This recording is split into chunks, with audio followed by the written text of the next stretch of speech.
So let's talk about the train. There is a train here. You can see it cuts through both these subdivisions, and unfortunately, the site is right beside it.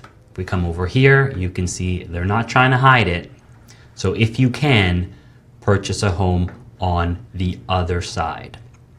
Now, I want to be fair because if you've seen my other videos, I always say don't buy near a train. It's the noise and sometimes the vibration, depending on how the house is built, right?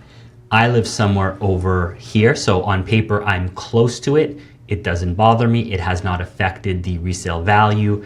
These homes over here, they've definitely been affected a little bit. It just becomes harder to sell in bad times, in regular times too, but more so in hard times because it's that stigma of the noise and the vibration. So you can make your own decision. It is right here.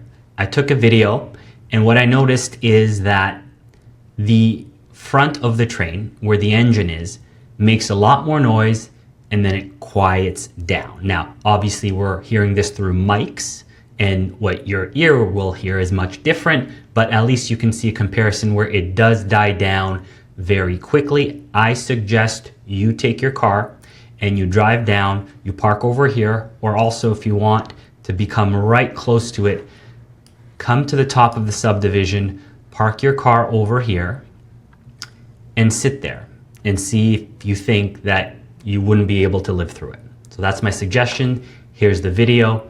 Let me know what you think.